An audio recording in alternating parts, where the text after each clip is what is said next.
muito obrigada pela presença e pelo tempo de vocês. Embora a gente vai precisar encurtar um pouquinho por causa do horário, mas o tempo que eu tiver aqui, vou fazer o melhor que eu puder para transmitir a mensagem que é absolutamente necessária, né? Eu sou geriatra, me formei pela Universidade de São Paulo e fiz a residência médica e especialização em geriatria e gerontologia. Alguns anos depois dessa residência, eu fiz a especialização em cuidados paliativos, que é uma área da assistência que oferece cuidados para as pessoas que estão diante de uma doença grave e incurável, que ameaça a continuidade da vida. E fiz a especialização em intervenções em luto. E essa especialização em psicologia trouxe um grande impacto sobre a minha percepção no cuidado da pessoa que envelhece. Eu penso que a maior parte das pessoas que se inscrevem para uma palestra de como envelhecer, elas estão na expectativa que eu traga algum segredo, né? Assim, como não envelhecer. Mas eu acho que não vou traçar este caminho da expectativa. Porque o único jeito de não envelhecer é você morrer cedo. É a única forma. Você morre antes de envelhecer, aí você não envelhece. Se você faz parte dos afortunados que vão romper as etapas de meia-idade, né, vão chegar na maturidade, é necessário que se tenha consciência do que nos aguarda. Uma das coisas mais frequentes que eu recebo no consultório são pacientes idosos que vêm acompanhados pelos seus filhos. E eles chegam na consulta extremamente contrariados, porque eles vão obrigados para a consulta. São levados pelos filhos na marra. E aí, diante dessa situação, que é extremamente frequente, a gente vê uma pessoa de 80 e poucos anos, enfrentando diversas adversidades para as quais ela não se preparou. Só que o envelhecimento é algo que está disponível para a nossa reflexão todo o tempo. Não existe ninguém que não conheça alguém de mais de 70 anos. Você tem um avô, você tem uma avó, você tem um marido, você tem 75 anos, né? Mas até que você chegasse nessa idade, você não foi privado de observar o que se passa com uma pessoa nessa idade. Só que a gente não olha para isso. A metáfora que eu uso para explicar essa situação do não preparo é assim. Vamos supor que vamos estabelecer aqui um exercício de imaginação que todos nós aqui temos 40 anos, tá? Quem é mais novo ficou mais velho, quem é mais velho ficou mais novo. Todo mundo aqui tem 40 anos nesse momento. E eu vou combinar com vocês que daqui 30 anos eu vou passar por aqui e vou levar todos vocês para o deserto do Saara. E nós vamos morar lá. Não tem discussão. A única forma de não participar dessa viagem, como eu disse, é morrer antes. Se você estiver vivo daqui 30 anos, iremos todos morar no deserto do Saara. Não tem negociação. Ah, mas é muito calor. Que pena que você acha isso. Ah, mas eu não quero morar. Mas não tem escolha. Nós vamos morar no deserto do Saara. E aí, daqui 30 anos, eu passo aqui, recolho todo mundo, a gente pega o avião, vamos para lá, desembarcamos no deserto do Saara. E aí eu tenho certeza que vai ter gente que vai falar assim para mim, nossa, Ana, mas é calor aqui. Não esperava por isso, não estava preparado. Ou você ia dizer para mim de noite, nossa, mas é muito frio à noite. Eu não trouxe blusa. Não estava preparado. Precisava de protetor solar? Água? Precisa de água. Precisava ter trazido comida, mas eu não sabia, não estava preparado. É exatamente isso que acontece com as pessoas. Elas sabem que vão passar por adversidades a partir de uma certa idade, mas elas misteriosamente fingem que não sabem disso e não se preparam. E aí, na hora que você chegou lá no deserto do Saara, não tem volta. É um se vira. Você vai ter que aprender a lidar com todas as adversidades que você enfrenta quando envelhece e para as quais você não se preparou. A gente tenta buscar durante o período que meio que começa a tomar um pouquinho de consciência de que as coisas não estão funcionando tão bem, você tenta tomar providências bastante superficiais. Então, o que a gente vê na nossa cultura atualmente é uma necessidade muito grande de aparentar menos idade. Então, você tenta fazer com que fisicamente você pareça mais jovem, numa tentativa desesperada de viver aquilo que você não viveu quando você era mais jovem. Então, tem gente de 60 anos que quer parecer que tem 30, porque ela quer viver uma experiência de 30 anos aos 60.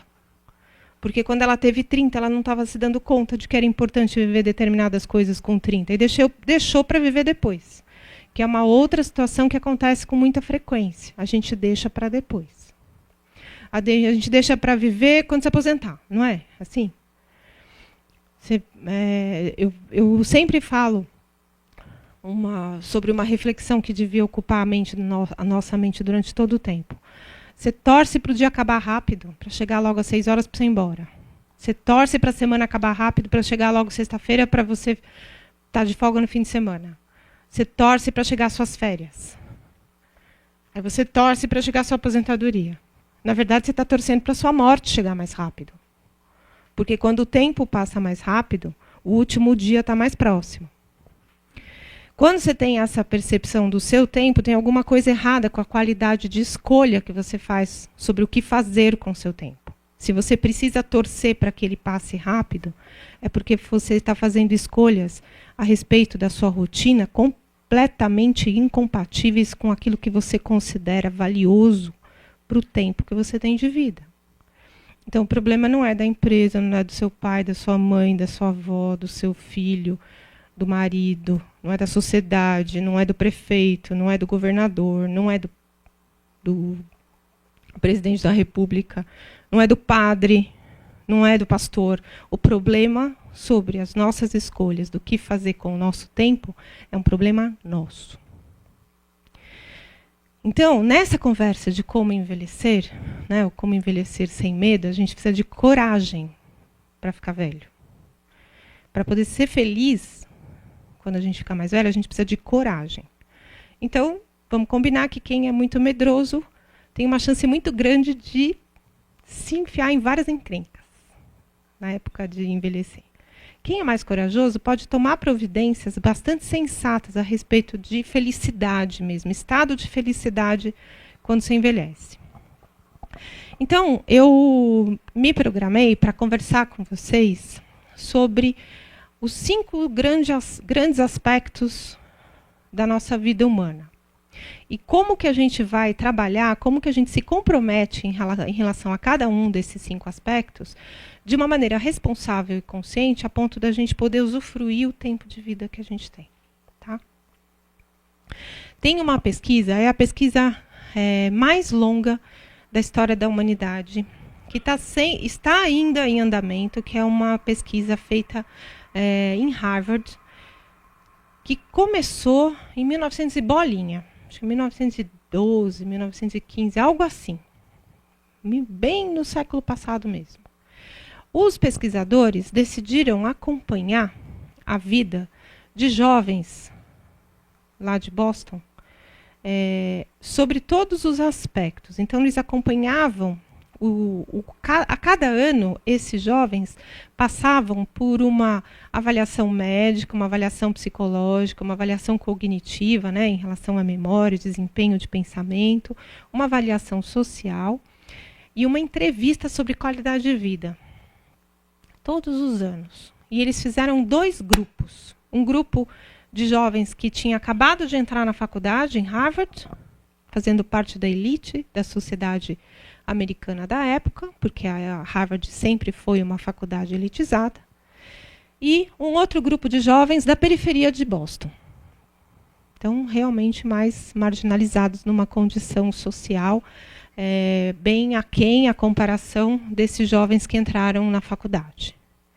Esse estudo já tem mais de 70 anos.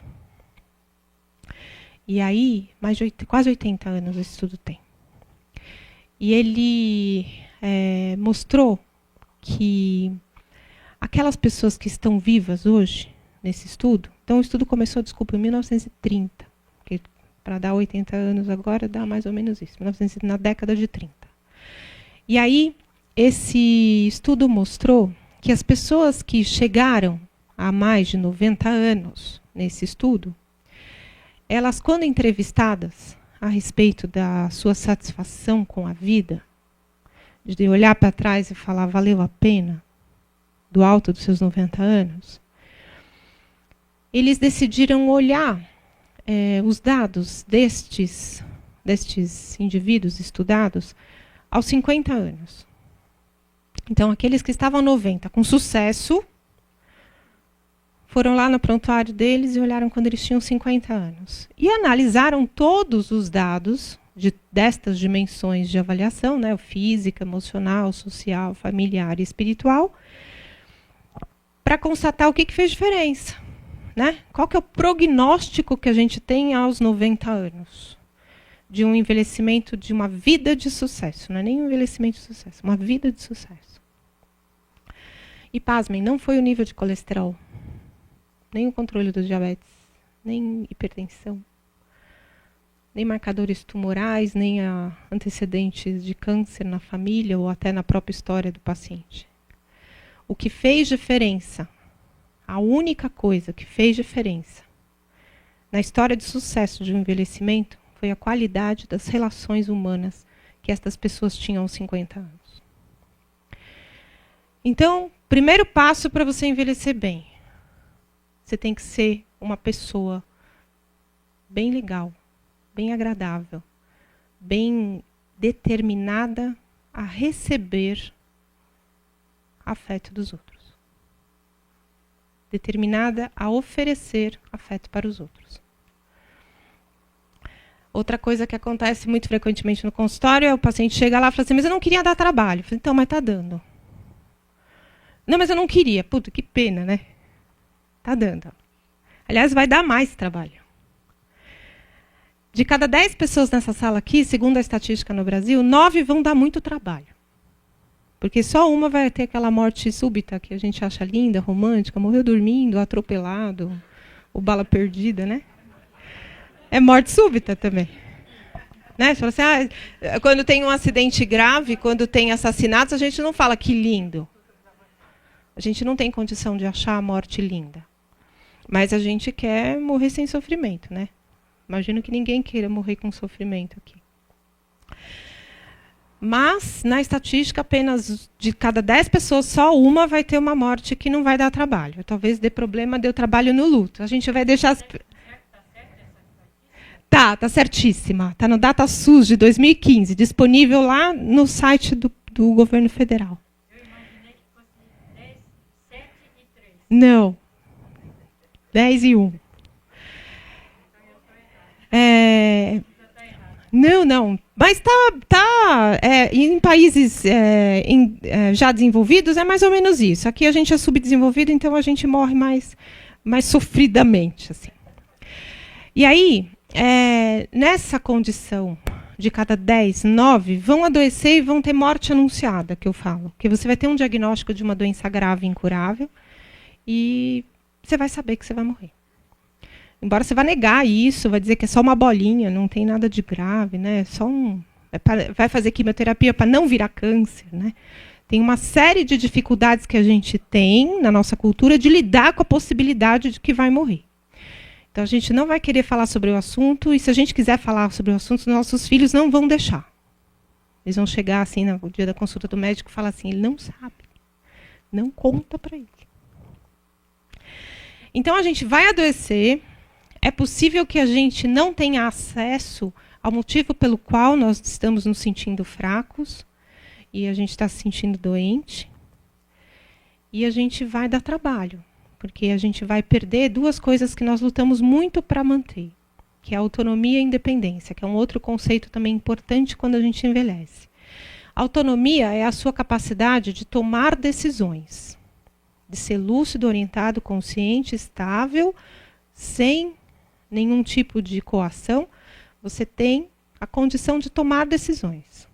E a independência é a sua capacidade de colocar a sua decisão em prática.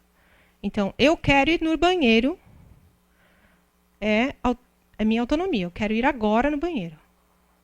A minha independência é eu vou no banheiro. Quando a gente adoece, a maior parte das pessoas perde primeiro a independência. Eu quero ir no banheiro, mas me mandam fazer na fralda.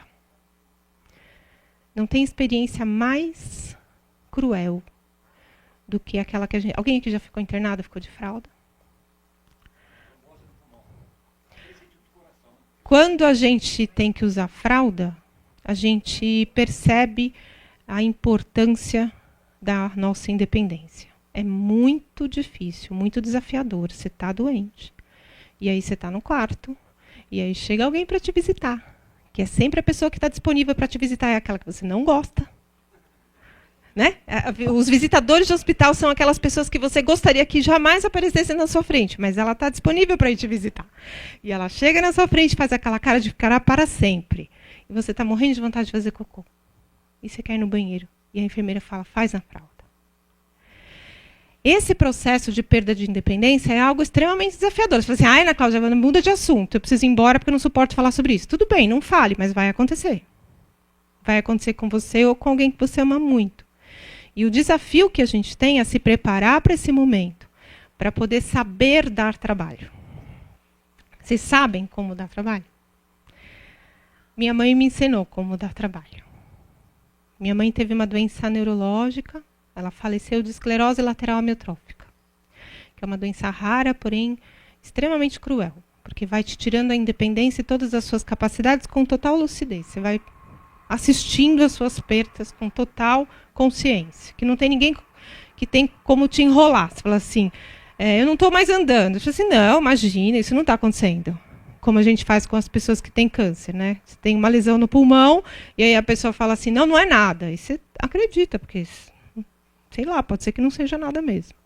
Agora, quando você deixa de andar, não tem como discutir. Deixei de andar, deixei de falar, deixei de engolir. E ao longo de todo o trajeto de doença da minha mãe, que ela foi adquirindo maior necessidade de cuidado, ela era uma pessoa gostosa de cuidar. Então, você ia arrumar ela na cadeira assim, você chegava perto do rosto dela, ela te dava um beijo. Você ia dar comida na boca dela, quando você dava a primeira colherada, ela pegava a sua mão assim e beijava. E agradecia. E ela agradecia num sentimento pleno de gratidão mesmo. Não de se sentir mal porque dava trabalho, mas de se sentir bem por poder receber o cuidado. Então, ao longo do nosso trajeto de envelhecer, ou até em algum momento que a gente fique doente sem precisar estar velhinho, né? Porque às vezes a gente fica doente antes de envelhecer. A gente acha que só vai acontecer quando a gente ficar velho, mas às vezes fica doente antes. Lembra disso na hora de dar trabalho. Eu falo que a gente vai ser uma mala, né? Então, que a gente seja aquela mala de rodinhas, as 4 rodinhas, assim, que é gostoso de levar, assim. A gente tem prazer de carregar essa mala. A gente tem prazer de cuidar. E entender que, ao longo da nossa história, a gente vai construindo relações que facilitam ou dificultam esse prazer de cuidar. Nós vivemos numa cultura que coloca a obrigação do cuidado para os pais. E aí, muito frequentemente você vê numa casa de repouso uma senhora, um senhor que nunca recebe visitas, ou mesmo num hospital que ele nunca recebe visitas, e a equipe de saúde reclama, fala, nossa, que absurdo, está abandonado aqui, ninguém vem visitar, ninguém vem cuidar. Só que eu preciso também dizer para vocês que não é o fato de ter cabelos brancos mais de 60 anos que tornam a gente santo. Nós temos uma história construída com os nossos filhos, com os nossos pares. E as consequências desse dia a dia que aconteceram aos 20, 30, 40, 50, 60 anos, as consequências vão frutificar quando a gente adoecer. Do ponto de vista biológico, né, então retomando aqui a questão que eu coloquei, né, com o meu plano, né, da gente falar sobre as dimensões do envelhecimento. Como é que a gente se prepara para enfrentar o deserto do Saara? Então, primeiro ponto, dimensão biológica, dimensão física. O que você faz para que esse corpo seja habitável até o último dia da sua vida? Nós, assim, de fato, a nossa casa é o nosso corpo. Então, você está morando dentro do seu corpo. Quando a gente fala de ecologia, né, que você tem que ter o ambiente sustentável, limpo, adequado, com boa manutenção, se a gente tomasse essas providências para o nosso corpo também, ficava mais fácil de chegar no tempo de envelhecer de uma maneira mais confortável, menos dolorosa. Então, as 3 coisas principais que a gente vai oferecer para o nosso corpo para que ele dê conta do que nos aguarda quando a gente ficar mais velho, são coisas básicas que vocês não precisavam nem estar aqui para ouvir, porque, de fato, todo mundo sabe. Então, primeira coisa é a alimentação. Aquilo que você come vira aquilo que você é. Então, se você come porcaria, você vai produzir neurotransmissor genérico.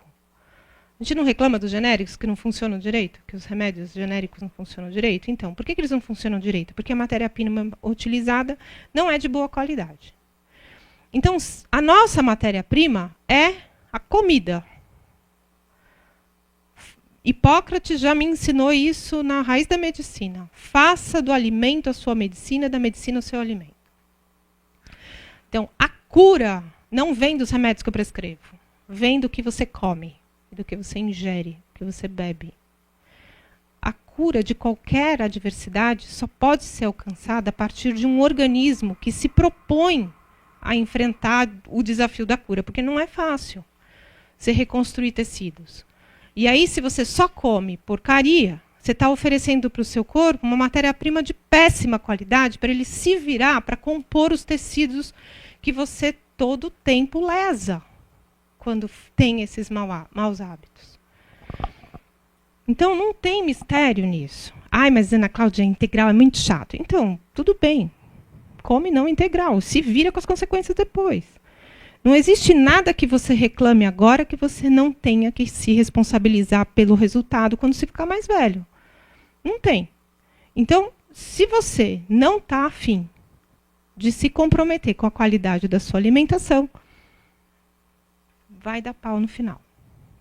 É claro que tem meia dúzia de mortais, talvez um em 100 mil, assim, que come só porcaria, que fume, que bebe, que tem uma vida péssima e tem um corpo incrível. O cara é feito de tungstênio. Não é feito de carne e osso, mas essas pessoas são raras. Então, a gente vai contar com a possibilidade que somos todos iguais e que ninguém aqui é especial. E vocês, todos iguais. Aqui, quando a gente estiver no pedaço final da nossa existência, a gente vai ser todo mundo igual. Ao longo desse processo, né, do cuidado com o corpo, a gente tem que lembrar que nós somos feitos com 4 membros. Né? A gente tem braços e pernas que não foram feitos para ficarem parados. Porque se fosse para ficar parado, a gente teria casco. Aí a gente andaria que nem tartaruga. A gente tem braços e pernas porque a gente tem olhos, tem ouvidos, tem boca, que é para a gente se relacionar com o mundo. Para a gente se relacionar com o mundo, a gente precisa de movimento. Ah, mas eu não gosto de atividade física. Paciência. Quando você chegar no envelhecimento, que as articulações estiverem rígidas, que seu coração não der conta de enfrentar uma embolia pulmonar, uma pneumonia, que você não tiver um fígado que dá conta de tomar remédios mais fortes, aí o teu processo de cura de qualquer doença vai ser muito mais trabalhoso para o seu corpo.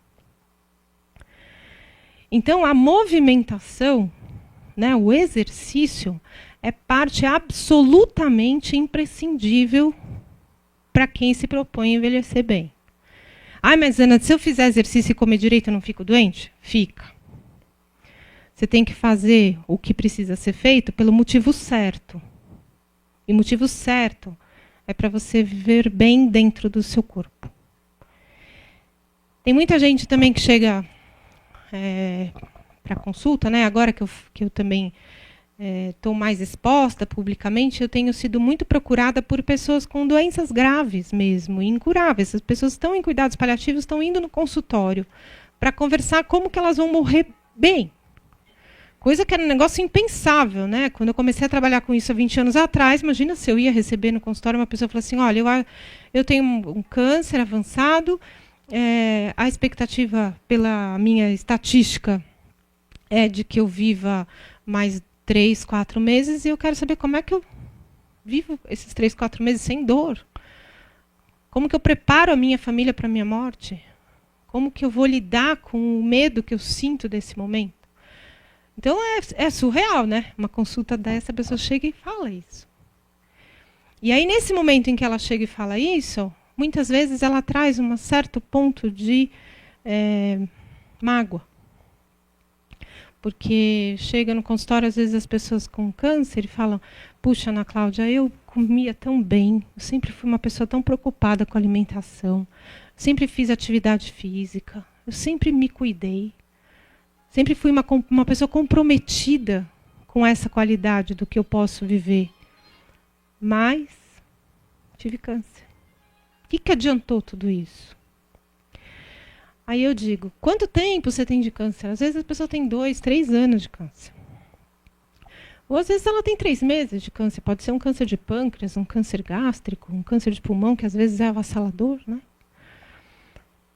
E aí eu digo, você só sobreviveu a tudo isso porque você fez tudo isso. Talvez se você não tivesse feito, teria morrido antes. Talvez se você não tivesse feito, não teria dado conta de sobreviver a tratamentos tão tóxicos como os que você tem vivido ultimamente. Então, todo esse trabalho de cuidado com a nossa alimentação e com a nossa organização de movimento diz respeito a um preparo de superação. Então você faz, te poupa a questão, eu acho que deve ser o filho ou a filha que está procurando os dois, não? Liga no celular de um, depois liga no do outro. Quer atender? Quer atender? Isso às vezes acontece também quando está em consulta. Você liga num, aí não atende, aí liga no outro. E aí, quando a gente tem esse comprometimento, né, com o físico, do ponto de vista da alimentação e da atividade física, a gente tem condição de superar qualquer doença que possa nos visitar ao longo da nossa vida. As doenças também aparecem para as pessoas que se cuidam. E isso não é castigo, isso não é uma coisa para despertar mágoa. A gente só precisa lembrar que o que nós estamos fazendo de correto com o nosso corpo é o que precisa ser feito. E tem um ponto final depois dessa frase. A gente não faz para viver eternamente, porque ninguém vai viver eternamente. A gente não faz para não ficar doente, porque corre o risco da gente ficar. Você tem que fazer o bem, porque o bem é o que precisa ser feito. Se você faz o bem para se dar bem, já fez errado. Se você tem segundas intenções nas suas atitudes, já não tem mérito nenhum em fazer direito. Pode ser socialmente mais aceitável, mas eticamente, que é uma conversa muito íntima, não pega bem. Do ponto de vista ainda físico, tem uma coisa que eu preciso compartilhar com vocês, que é a respeito da nossa mente. Tá? Nós estamos num país que envelhece na velocidade mais rápida do planeta. Em 2030, a gente vai dobrar a quantidade de pessoas com mais de 60 anos, que atualmente é em torno de 7%, vai chegar a 14,5%. Não tem nenhum país no mundo que vai ser tão rápido. A gente, em 2050, de cada 5 pessoas que você vê na rua, uma vai ter 60 anos ou mais. Nosso país não está preparado para acolher a gente quando tem mais idade. Por que não está preparado? Porque todo mundo não se prepara. Né? Se as próprias pessoas que vão ter 60 anos não se preparam, que dirá a saúde, a educação, as vias públicas. Então vai ficar muito difícil. Então, assim, se tem um lugar que não é bom nem morrer, nem envelhecer, é aqui no Brasil. Então, tá, é melhor cair fora, né? Porque aqui, realmente, morrer aqui é um dos piores países do mundo em termos de qualidade de assistência no final da vida e provavelmente vai se tornar um dos piores países do mundo para você viver como se estivesse no deserto do Saara, né? E aí, em relação à nossa mente, tem uma situação que é muito frequente quando a gente fica mais velho, que é a demência. Tá? O quadro de demência, que é conhecido como doença de Alzheimer, a doença de Alzheimer é a causa mais frequente de demência. Mas existem outras causas também que trazem para nós um risco maior à medida que a gente fica mais velho. Quem aqui quer chegar nos 85? 85, 90. Passar. Você quer parar nos 80? Para a gente que quer alcançar esse espaço, a gente precisa ter consciência que a incidência de doença de Alzheimer na cidade, acima dos 85 anos, é tipo par ou ímpar. Se nós dois temos 85, um de nós dois tem Alzheimer. Entendeu? É sério isso. É muito grave. Porque, de novo, a gente não está preparado. Porque a doença de Alzheimer ela é mais desafiadora porque você perde, antes de perder a independência, você perde a autonomia. Você perde a sua condição de tomar decisão. E a autonomia é um negócio, a coisa mais valiosa do ser humano é a autonomia. A gente, desde pequenininho, a gente luta para ter a nossa vontade respeitada. Só que vai chegar um momento que você não sabe nem o que você quer. Ou se você sabe hoje, você não lembra o que você queria ontem. Esse desafio a gente vai ter que enfrentar, porque não tem cura para o Alzheimer. Não tendo cura para o Alzheimer, significa que vai acontecer. E se acontecer, a gente tem que ter um cérebro preparado para driblar a doença. Isso tem como fazer. Tá? Então, para você se preparar... Então, assim, eu falo assim, tem como se preparar para não ter Alzheimer? Só morrendo antes dos 85 ou não ter história familiar. Porque também quando tem história familiar, se a história familiar é mais precoce, você tem chance de ter mais jovem. Então, para se preparar, o que você tem que fazer? Você tem que fortalecer o seu cérebro. Porque as pessoas que têm práticas de fortalecimento mental, se elas têm Alzheimer, ninguém percebe. Você vai ter condição de driblar de tal forma a dificuldade que não vai ser nem consciente. Porque os seus neurônios vão resolver o seu problema sem que você peça para eles. E aí, se você tiver Alzheimer, o impacto da doença na sua vida é bem pequenininho. Talvez você precise ter uma agenda. Talvez você precise... reduzir um pouco a sua carga de responsabilidades, inclusive de dirigir, para só não colocar em risco a vida das outras pessoas. Talvez tenha que ceder um pouquinho na coisa de sair acompanhada, porque pode ser que você se perca. Você sempre vai no mesmo mercado, mas com Alzheimer você vai no mercado e parece que você chegou no Japão. Você não reconhece as coisas. E isso é assustador. Mas quando acontecer isso, é possível que a doença já estivesse no seu cérebro há muito tempo, só que seu cérebro dava conta de lidar com este problema. Caminho para isso. Aprender. Ai, mas Ana Cláudia, nessa idade, vou aprender. Vai aprender. Condição de aprender todos nós temos em qualquer idade. A diferença é que quando a gente fica mais velho, a gente tem que botar em prática o que dizem para a gente que acontece quando a gente fica mais velho. O que falam? Quem é mais velho aqui, qual que é a maior bronca que recebe? Você é muito teimoso, não é? Vocês não escutam isso? Você vai ser muito teimosa. Você é muito teimoso. Então, isso é mérito do envelhecimento. Seja teimoso. Não desista de aprender. Vão dizer que você não é capaz. Você manda passear. Você é capaz. Então, o aprendizado é uma chuva de rejuvenescimento no cérebro e traz para nós a possibilidade de conexões maiores entre os nossos neurônios. Aprender é fundamental. Ah, mas eu faço crochê e tricô. Só vale se você aprender ponto novo. Ah, mas eu sei tocar piano. Só vale se você mudar de estilo. Tudo que você já souber, você tem que fazer algo novo em cima disso. O melhor recurso para desenvolver conexões no cérebro é a música. Então, você vai duas coisas incríveis. Assim, você vai para o coral, você começa a cantar, você protege a sua história de ganhar uma sonda de gastrostomia. Que quando a gente fica mais velha, a gente começa a engasgar. E aí vai aparecer uma fono maluca na sua vida que vai dizer que você tem que passar uma sonda. E seus filhos vão te obrigar a passar sonda. E é horrível isso. É necessário, não tem jeito. Mas, se puder evitar, e o jeito de evitar, cantando. Você fortalece as cordas vocais. Toda essa musculatura aqui, quando a gente fica velho, fica flácida, fica forte quando você canta. Se você aprende música de instrumento, você tem uma outra linguagem para o cérebro, que associa à escuta.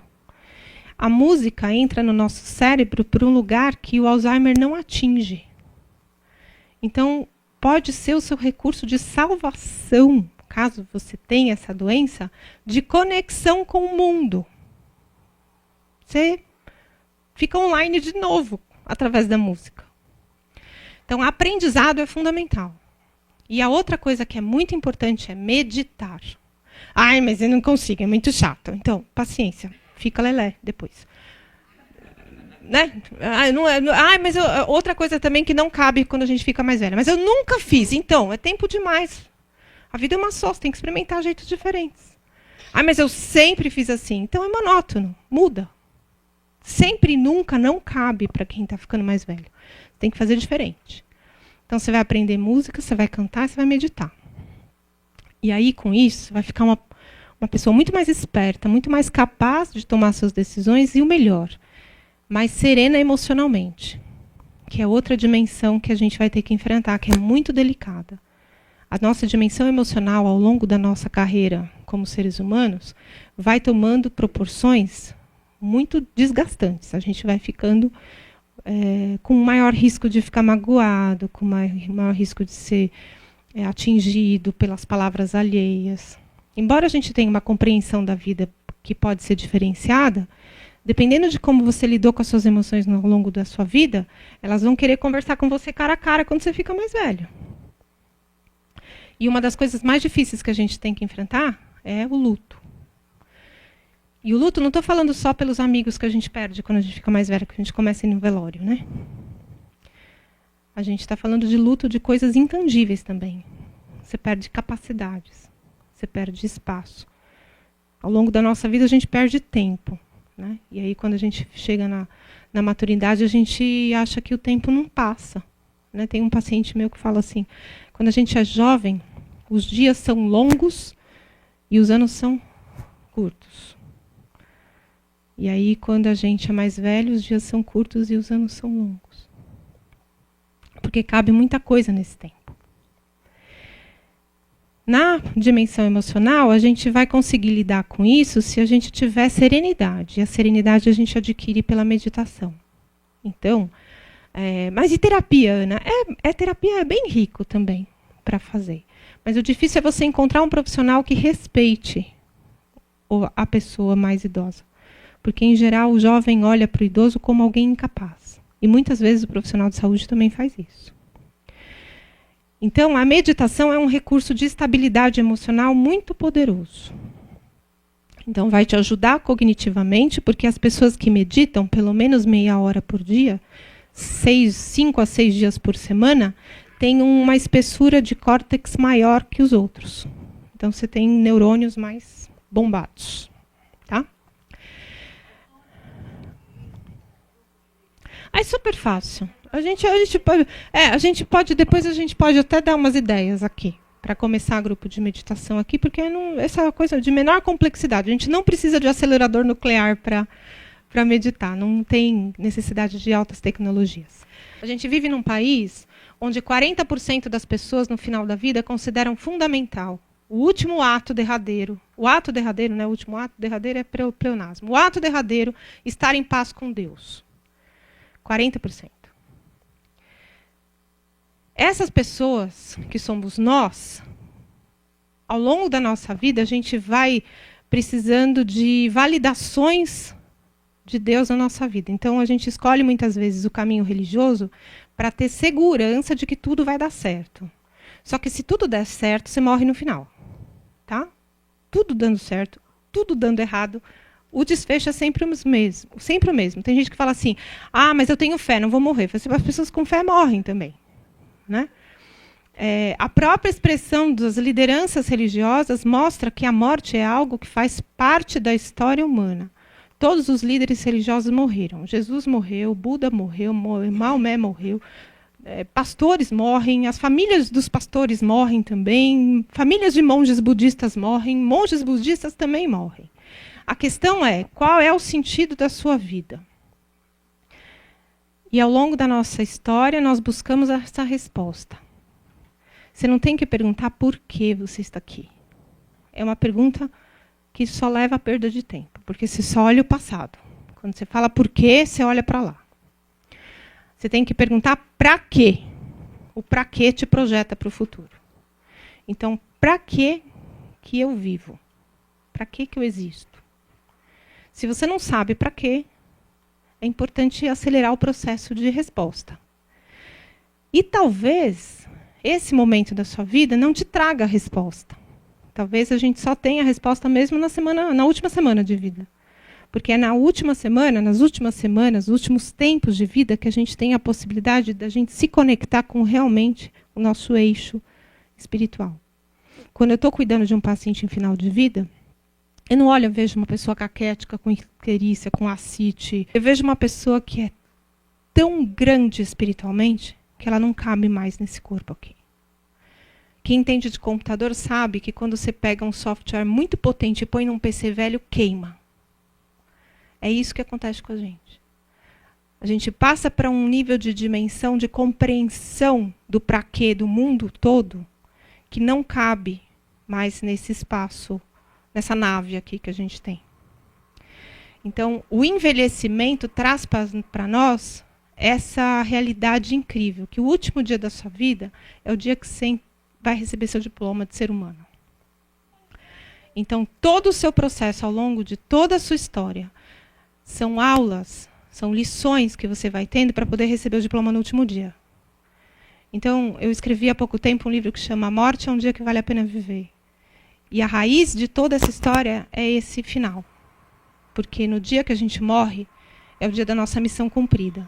Tomara que a gente tenha à nossa volta pessoas que chorem pela bênção de estarem presentes na nossa vida. De terem participado da nossa história, de ponto de chegar lá, a hora que a Ana Cláudia estiver morrendo, e falar assim, puta, ela recebeu um diploma de quem cumpriu a missão dela. E a gente chore só de saudade das pessoas que a gente ama. E que as pessoas que a gente, quando a gente estiver lá, esticadinho, quando estivermos todos iguais, paradinhos lá, que as pessoas à nossa volta contemplem aquilo como uma grande honra, de estar ao lado de uma pessoa que cumpriu a sua missão. E aí, por isso, completou-se como ser humano no auge da sua permanência espiritual por esse planeta. A espiritualidade é algo que nos dá eixo. Não é um caminho de religião exclusivamente. Você pode ser ateu e ter um grau de espiritualidade absurdo. É a forma como a gente se relaciona. É o caminho de sentido de espiritualidade. Nós somos a única espécie no planeta que tem consciência que somos humanos. O cachorro, ele nasce cachorro, ele não fica pensando, puxa, por que eu nasci cachorro? O que será que um cachorro faz? Mas a gente, como ser humano, a gente precisa de aula de humanização, porque a gente não sabe ser humano. Então, o processo de envelhecer é um processo, antes de tudo, muito potente para ensinar a gente a ser humano. Não percam essas aulas, tá bom? Muito obrigada pela atenção.